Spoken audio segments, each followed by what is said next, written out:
The truth is that what we are suffering in Nigeria is systemic corruption.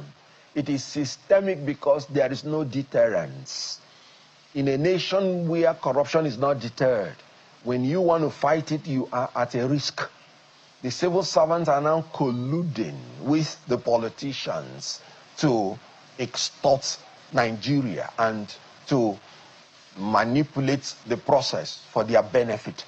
So the issue here is that you see how corruption is working on two legs, and even the ones that are charged, convicted down to Supreme Court, you will see politicians like Tinubu just did, pardoning some corrupt people that even the Supreme Court has declared corrupt and jailed. Yeah, but when you pardon such people, let me just quickly you're sending a message to people that there is no need. They are sticking out their neck against such people, because such people will come back to the system as elected, and they will begin to take their pound of flesh on the people that genuinely fought that they should be punished. So, Mr. Okonkwo, just a moment though. Yes. I mean, because some people say where there is no sin, there is no need for pardon. I mean, yes, where no crime has been committed and conviction secured, there will be no need for pardon. And so the people perhaps who need a pardon are those who have been convicted, yes, even by the Supreme Court. Yes. And in reaction to the uproar that, the public outcry, so to speak, we saw a message from the Attorney General's office saying that it's not the last word had not been heard on it, that there is a review still going on, because they have to now, take a second look at it and then give the list to the Comptroller General of Prisons or the Correction Service, and that is yet to take place. From your mind, or to your mind, what do you think, or do you think that there is really a space? Because I've also heard lawyers say this is medicine after death. If the president has already given his pardon to these people and it's gone to the Council of State, there is nothing more that can be done. What are your thoughts, especially as a lawyer? You see, this government keeps exposing its incompetence every day. Doesn't mean that they talk before they think. After announcing people, after going through the Council of State, you have come down to sit down to say you want to review the process. That is in itself incompetence. Even if you are a Tinubu supporter, you have to come to the point where you have to admit that his government is an incompetent government. That Tinubu is actually incompetent to be our president. You have to admit it. It's hard for you to defend the indefensible. Nigeria's corruption is not accidental. It's not just alone about bad leadership, just like Kenneth Okonkwo is trying to say. It's a systemic system that our politicians have put in place where they find a way to, exonerate corrupt people because they've done dirty jobs for them.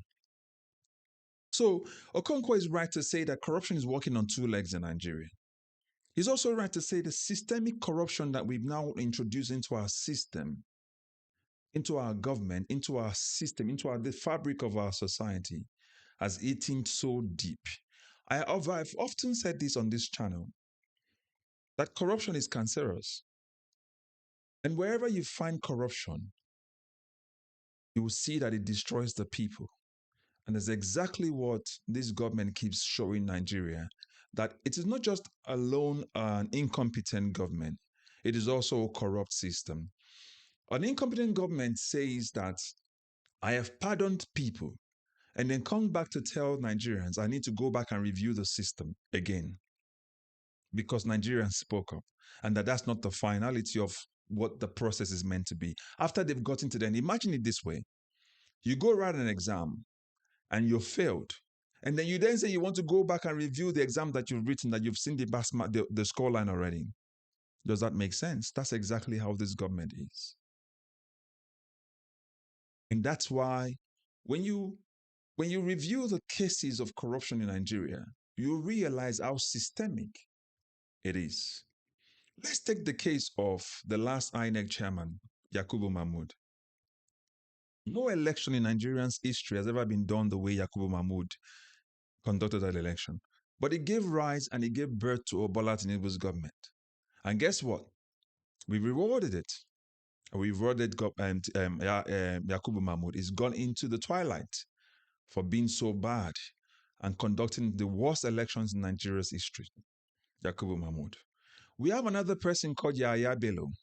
He's still working free for how much he's stolen. We're rewarding him with freedom. Don't forget how our system is so broken and so systemic. We have Oji Kalu, who was convicted but overturned by the Supreme Court for what? Technicalities. Let's don't go too far. Of us Nigerians saw when former Senator Adamu Bukechua talked about how he influenced his own wife, who was a judge at the time. I don't know if she's still a judge, on behalf of his friends, and is retired into the twilight. This is how corruption is systemic in Nigeria. We have weak institutions in Nigeria that would enforce criminality and make sure that these guys who are criminals and who are corrupt are punished and put in jail for a period.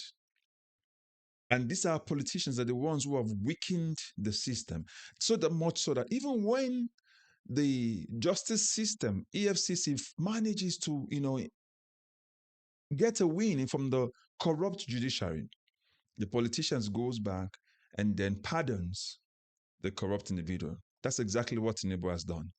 For pardoning criminals, for all the things that Nigerians actually are asking for right now, the worst you can bring out, or the best rather you could bring out, is to pardon people who are being convicted of criminality. So our institutions are weak. Our politicians have managed to weaken the system. That's why they become godfathers, just like Tinubu has been the godfather of Lagos politics. And the same thing is political godson now in Wike has tried to do. Because you need to put corrupt system in place for you to stay as the godfather of a system. I talked about it earlier. See the election that Yakubu Mahmoud planned for Nigeria. Guess what? The most rigged elections in Nigeria, every subsequent election after that has been rigged. But yet it's been rewarded and it's gone into the twilight to go and relax. We have a system that is centralized to be corrupt. That's why Kenneth Okonkwo can boldly say that there's corruption working on two legs in Nigeria, and that Bola Tinubu's government has shown to Nigeria how incompetent it is. And this corruption has become an acceptable norm in our society. Corruption is acceptable in our society. For somebody to do their job, you have to bribe them. And that's what our politicians have come to master, the ability to bribe their way through to power. And this is the reason why they never come out achieving anything. The only thing they learn to achieve in politics is to have to, pad their pocket and reach themselves and impoverish the people. And again, when you've impoverished the people, you made poverty a weapon. The people will always kowtow towards you. They will always bend towards you because they need to feed their family. This is one of the reasons why you hear Nigerians always say, and our politicians always say, politics is local. Because they know it's local, they have to go to their villages to go get those votes, and they can buy those votes from those villages. That's why our villages, our rural areas, have been very well impoverished.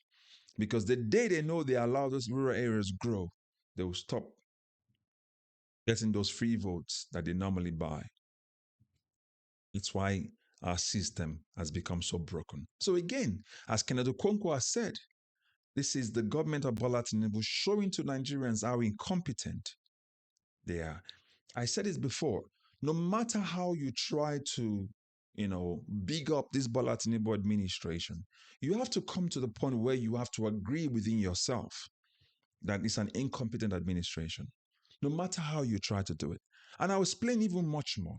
But again, I said before, poverty and survival is what they've used.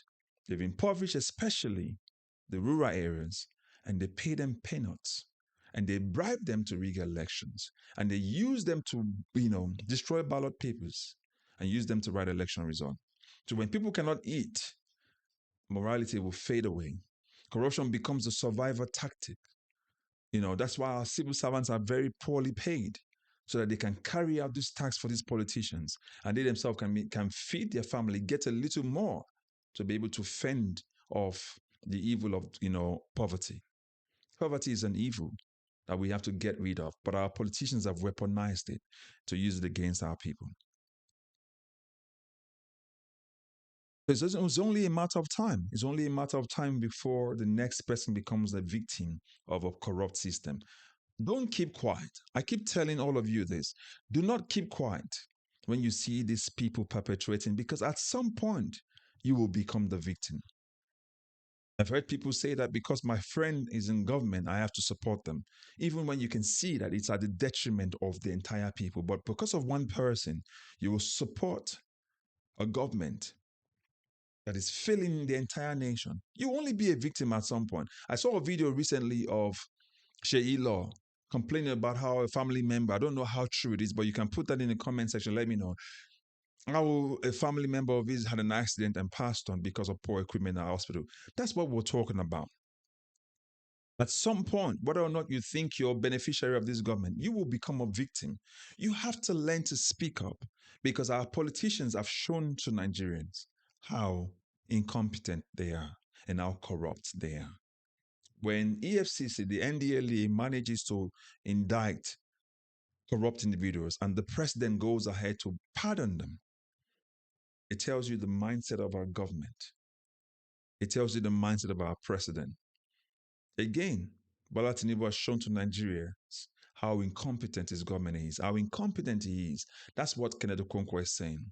An incompetent government that has not performed goes and finds a way to pardon criminals, people who have been convicted of every difficult and serious crimes.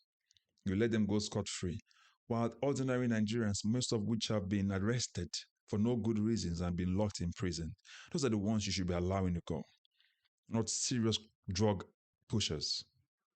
Again, so when we say corruption is systemic, we mean it is in the DNA of our politics, of our economy, of our culture. But remember, systems can be changed. The first step towards that is making awareness, and the second is taking actions. That's why we must continue to push for better governance, and we'll continue to educate our people. Let them understand the evil that a corrupt political system brings to them. Nigeria is in the hands of the wrong people. I have said this again and again. Nigeria is in the hands of the wrong people.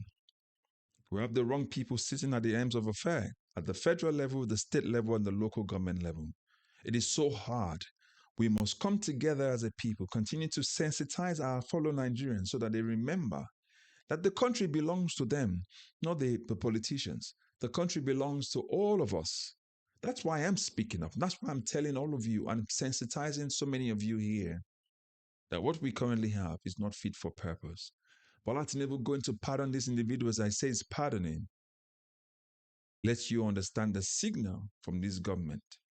They will rather do politics than govern. Again, if you believe Nigeria can still be saved, share this message. Like the video, subscribe if you've not done so. Together we can break the system before it breaks us completely. Nigeria needs redemption. We cannot leave it in the hands of our corrupt politicians. We must speak up together with one voice. We must come together as a people and make sure that we do what we've never done before. Get ready for 2027. Vote to defend our votes. Do what the Cameroonians are doing right now. They go to vote, they come out to defend their vote and force the politicians to move back, because the country belongs to the people, not the political class alone. Again, like, share, subscribe, click on the notification icon, put your comment in the comment section.